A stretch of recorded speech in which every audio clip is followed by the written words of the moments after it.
룻기 4장 18절부터 22절 말씀 마음을 집중하시고 함께 읽어보십니다. 베레스의 계보는 이러하니라. 베레스는 헤스론을 낳고 헤스론은 람을 낳았고 람은 아비나답을 낳았고 암미나답은 나손을 낳았고 나손은 살몬을 낳았고 살몬은 보아스를 낳았고 보아스는 오벳을 낳았고 오벳은 이새를 낳고 이새는 다윗을 낳았더라. 아멘. 이제 룻기 4장 마지막 절에 이르러 또 이제 룻기를 마감하는 시간입니다. 우리 성경을 묵상할 때 보면은 그 말씀이 내게 들려주시는 말씀, 그를 이제 영어로 이제 오버히어링이라 그러거든요. 내게로 넘어오는 말씀. 그래서 이 말씀을 들을 때는 남에게 적용하는 것이 아니고 지금 이 시간 내게 부어주시는 하나님의 음성으로 들어야 되는 것입니다. 그래서 성경의 이야기는 그때 과거에 그때 역사하신 말씀이긴 하지만은 또 영적 세계는요 과거와 현재와 미래가 다 연결되어 있어요. 그러면 그때 그 말씀은 지금 내게 주시는 말씀과도 연결이 되는 거예요. 그래서 우리는 늘 말씀 묵상할 때 내 말씀으로 받아야 됩니다. 흔히 여러분 레마의 말씀이라고 그러는 것이잖아요. 보통은 진리의 말씀을 로고스의 말씀이라고 그러는데 구체적으로 그것이 내게 주시는 말씀으로 받을 때 그 말씀을 이제 헬라어로 레마라고 그러죠. 그 레마의 말씀으로 이제 받게 되려면은 이 말씀은 내게 주시는 말씀, 오버히어링, 지금 내게로 넘어오는 말씀으로 받을 때 그 말씀은 다른 사람에게 아니라 내게 주시는 말씀인 거예요. 그러면 이 룻기도 우리가 이 말씀 속에서 룻을 통해서 누구를 보는가 하면 내 자신을 보는 거예요. 룻의 원래 태생은 하나님을 알지 못했던 모압이라고 하는 이방. 그러면은 또 특별히 모압은 여호와의 총에 들어올 수 없을 만큼 저주받은 민족이었어요. 그렇다면 그는 하나님의 은혜와 복과는 너무나 멀리 있는 사람이에요. 어떻게 보면은 하나님의 은혜를 받기에는 불가능한 사람이란 말이죠. 그런데 어떻게 이렇게 불가능한 곳에서부터 가능한 곳으로 그가 옮겨오게 됐는가? 그 까닭은 그가 모압에서 나오미, 지금 여기에 등장하는 나오미라고 하는 그 시어머니를 따라서 또 물론 1장에서는 그 나오미가 남편도 잃고 두 아들도 잃어버리고 그래서 결국은 불행한 여인이었으면은 그러나 다시 이스라엘 땅으로 돌아오게 될 때, 즉 하나님께로 회복되는 은혜가 임할 때에 나오미와 함께한 이 이방의 여인 룻도 동일한 은혜를 입은 거예요. 그런데 이제 나오미의 뜻이 우리 앞에 1장에서 봤던 것처럼 그 이름은 희락, 기쁨, 환희 그런 뜻인데 그는 그 모압으로 가면서 거기서 남편 잃고 두 아들 잃으면서 너무나 고통 가운데 다시 고향으로 돌아왔을 때 사람들이 나오미가 돌아왔다 그렇지만은 그 고향 사람들에게 말하기를 내 이름을 나오미라 부르지 말고 마라라고 불러주시오. 그러니까 마라라는 뜻은 쓰다는 것이죠. 고통, 쓴 물 뭐 그런 뜻인데 그의 이름이 나오미와 전혀 자기의 인생이 어울리지 않고 오히려 자기는 마라를 경험한 거예요. 그렇지만 하나님은 그의 이름처럼 다시 나오미로 회복시켜 주신 거예요. 그런 이 삶의 오늘 결론이 결국은 이 나오미의 역할로 인해서 이 자부 룻과 보아스가 결혼함으로써 거기에서 다윗 왕이 나오게 되고 그리스도의 계보로 연결되는 은혜를 힘입게 된 거예요. 그래서 오늘 이 말씀의 결론은 족보가 나오는 걸로 끝나는 거죠. 근데 그 족보의 끝에 22절에 보면은 다윗을 낳았더라 그렇게 해서 다윗과 연결되는 족보예요. 자, 먼저 우리 18절을 보면은 베레스의 계보는 이러하니라. 근데 여기서 베레스가 중심이 아니라 여기에 룻기에서 중요한 인물로 언급된 보아스 그리고 다윗이 중요한 인물이에요. 근데 여기 보면은 10명의 남자들이 등장하거든요. 베레스로부터 그의 아들 헤스론, 람, 암미나답, 나손, 살몬, 보아스, 오벳, 이세, 다윗. 꼭 10명의 남자들이 족보가 이어지는 거예요. 오늘 제목이 계보는 이러하니라. 그 계보라는 말을 쉽게 표현하면 족보예요. 우리도 보면은 족보를 중시하잖아요. 그래서 이제 흔히 누군가를 이렇게 하대하거나 폄하할 때 족보 근본도 없는 것이, 근데 그런 말을 할 때 근본이 없다는 건 뭐냐면은 이렇게 족보를 소중히 여긴다는 의미이기도 해요. 그래서 모든 것은 이렇게 어디에서부터 흘러오는가, 그게 중요하죠. 근데 여기에 이 계보 즉 족보에 등장하는 10명의 남자들, 근데 왜 여기 꼭 10이라고 하는 숫자, 우리 문화도 십진법 문화잖아요. 십진법은 10이라는 숫자는 충만함을 뜻하는 거예요. 완전함을 뜻하기도 하죠. 물론 히브리 문화에서는 7이라는 숫자가 하나님을 상징하는 숫자로서의 완전함이에요.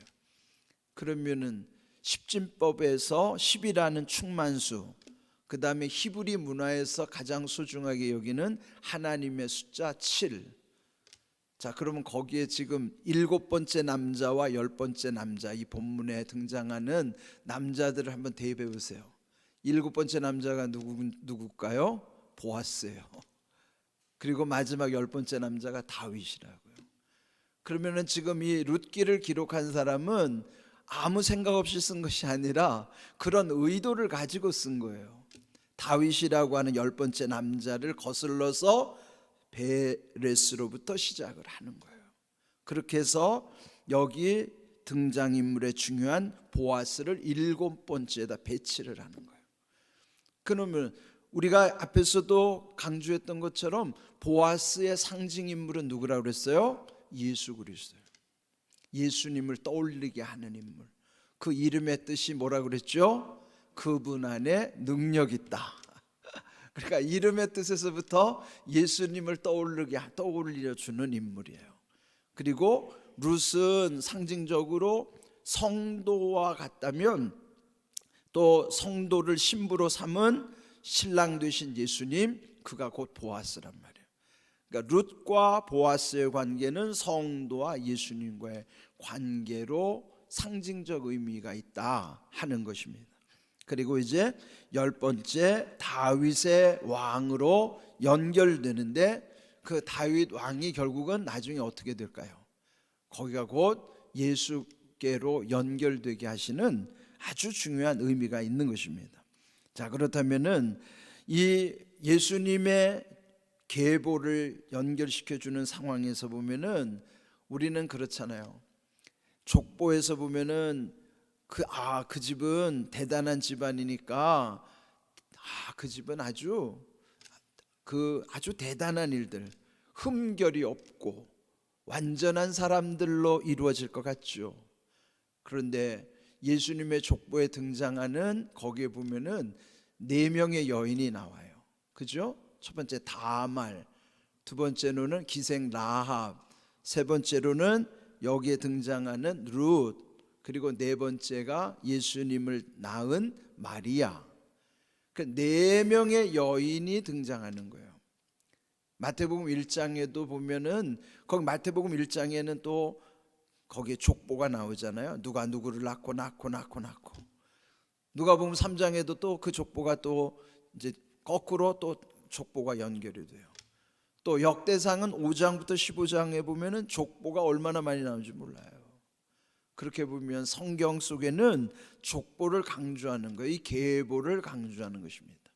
그런데 여기에 지금 등장하는 베레스의 계보는 이러하니라. 그러면 베레스는 누가 누구를 통해서 낳았을까요? 유다가 다말을 통해서 낳은 아들이 베레스예요. 그 유다와 다말의 관계는 창세기 38장에 보면요, 시아버지하고 며느리 관계라. 그리고 시아버지하고 며느리 관계에서 어떻게 이런 베레스가 나올까요? 그는 이제 유다가 세 아들이 있었죠. 창세기 38장에 보면 그 구체적인 말씀이 있어요. 세 아들 엘과 오난과 또 셀라라고 하는 세 아들이 있었어요. 그런데 이 다말이라는 여인이 그 장자 엘과 결혼했습니다. 그런데 이 엘이 다말을 통해서 아들을 낳아야 되는데 고의적으로 씨를 안 주는 거예요. 거기 보면은 엉뚱한데 설정했더라 그러는 거예요. 그리고 하나님이 악하게 여기셔서 그 장자 엘을 죽이십니다. 둘째 이 오난도 형의 아들을 계보를 잇기 싫어가지고 그도 씨를 주지 않아요. 그래서 하나님이 둘째도 죽여버리시는 거예요. 그러면 이제 막둥이 이제 이 셀라가 남았는데 유다가 고민이 생긴 거예요. 이제 막둥이 하나 남았는데 그마저도 잃어버릴까봐. 그래서 다말 며느리를 불러가지고 친정 집에 돌아가라. 이 막둥이가 어리니까 어느 정도 이제 장성하면 너를 다시 불러서 너랑 다시 씨를 이어가게 하겠다. 이게 우리 문화와는 맞지 않아요. 그 시대는 계대 결혼법이라 한번 그 집안에 가서 이렇게 맞이가 죽으면 둘째와 결혼해야 되고 둘째도 죽으면 또 셋째랑 결혼해서 그 집에 대를 이어줘야 되는 문화란 말이에요. 그게 이제 계대 대를 잇는 거죠. 그 계대 결혼 문화이기 때문에 그런 문화라는 것. 그러니까 우리하고는 안 맞으니까 지금하고 연결시킬 필요는 없어요. 그러나 그 시대는 그랬다는 거죠. 그런데 이 다말의 입장에서는 친정에 돌아가서 그 셋째 도련님이 이제 장성했는데도 불구하고 이 시아버지가 안 부르는 거예요. 그래서 이제 어느 날 이 유다가 잘 지나다니는 길에서 창녀의 복장을 하고, 그러니까 모든 걸 뒤집어 쓰고 창녀의 복장을 하고 시아버지를 유혹하는 거예요. 그리고 거기에서 시아버지와 관계를 맺을 때 그냥 맺는 게 아니라 시아버지가 들고 있는 도장과 끈과 지팡이를 요구합니다. 그러면 훗날을 대비해서. 그리고 나서 그 며느리 다말이 임신했다는 소식을 유다가 듣는 거예요. 노발대발한 거죠. 아니 친정에 보냈더니 이런 불륜을 저질러? 그러면서 그 며느리를 부른 겁니다. 그랬더니 그때 증표를 내보이는 거예요. 자기 시아버지에게 받은 증표 세 가지가 있었죠. 도장과 끈과 지팡이를. 그러니까 유다가 얼마나 충격을 받았겠어요. 그리고 깨달은 거야. 아, 내가 며느리에게 잘못했구나. 오난을 통해서 이 셋째 아들 셀라를 통해서 대를 잇게 해야 하는 것인데 내가 그렇게 하지 않았더니 이 며느리가 그 시아버지의 씨를 받으려고 이렇게 속인 거예요. 그래서 결국은 어떻게 합니까? 그래서 결국은 거기서 낳은 아들이 여기에 등장하는 베레스예요. 그렇게 보면은 그 집안이 너무 복잡한 거예요. 어떻게 시아버지하고 며느리 관계 사이에서 이렇게 베레스가 태어나요? 그럼 그 자식은 아주 관계가 애매해지잖아요. 그러나 거기에서 하나님이 중요하게 여기는 거면 약속을 중요하게 여기시는 거예요. 그렇게 해서 어찌 보면은 세상의 문화를 보면 이해할 수 없는 문화에서 태어났지만은 그 베레스의 계보를 이어서 보아스까지 이르고, 그 보아스는 또 어떻게 태어났습니까? 그의 아버지는 살몬이라고 했는데 여러분 잘 아는 대로 여리고 성의 기생 라합을 통해서 얻은 아들이 보아스예요. 그리고 마침내 그 보아스를 통해서 오벳을 낳게 되고 이새와 다윗으로 연결되게 하신 것입니다. 그렇게 보면은 이 족보, 성경에 등장하는 족보는요, 우리가 생각하는 것처럼 그렇게 아름다운 족보도 아니고 흠결이 없는 완전한 족보도 아니에요. 어떻게 보면은 우리 생각에는 도저히 어떻게 이런 사건이 벌어질 수 있을까? 이렇게 아름답지 못한 이야기가 들어있었을까? 그렇지만은 하나님이 보시는 것은 그 중심이 하나님의 약속이에요. 그런 것을 이루어 가시는 것을 이 족보 속에서 말씀해 주시고, 결국은 여기서 중요한 인물이 보아스와 다윗이라는 거예요. 그래서 여러분 마태복음 1장 1절이 이렇게 시작이 되는 겁니다. 우리 함께 읽어보겠습니다. 아브람과 다윗의 자손 예수 그리스도의 계보라. 이렇게 해서 아브라함은 누구를 낳고 이렇게 이어지는 게 마태복음 1장의 족보입니다. 여기서 중요한 세 인물은 아브라함, 다윗, 예수예요. 그러면 여기에 이 오늘 읽은 족보, 이 베레스로부터 다윗에 연결되는 족보는 결국은 누구를 향하는 건가요? 예수님을 향하고 있는 거예요. 그러니까 예수 그리스도의 계보라고 하는 것은 그 예수 그리스도에게 속했다 하는 거죠. 이거는 영적 계보이기도 해요. 그렇다면 오늘 우리의 영적 족보는 어디에 있어요? 주 안에 있는 거예요. 지난주의 말씀처럼 그리스도로 옷 입은 자답게 우리는 그리스도의 계보에 속한 자가 된 거예요. 우리가 예수님을 믿는다는 것은 예수님의 계보 안에 들어와 있는 거예요. 그러니까 예수님 계보 속에 속하니까 예전에는 마귀의 계보에 있었단 말이에요. 마귀의 계보에 있다가 예수님을 믿어 예수님의 계보로 완전히 우리의 모든 것이 바뀐 거예요. 그래서 여기 아브람, 그 많은 인물들이 있지만은 아브람, 다윗, 예수님으로 연결시켜 주시는 이 흐름을 보아야 하는 것입니다. 그래서 여기서도 보면은 결국은 다윗을 낳았더라, 그 말은 다윗의 자손인 예수 그리스도의 계보로 연결되고 있다, 그런 뜻이에요. 그렇다면 오늘 우리의 영적 계보를 잘 생각하셔야 돼요.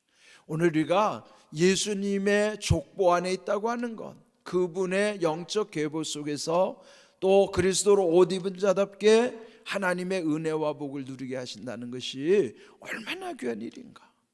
이걸 감사하면서 결론은 이제 이 룻기로부터 또 어디로 이르자면 사무엘상으로 이어지는 거예요.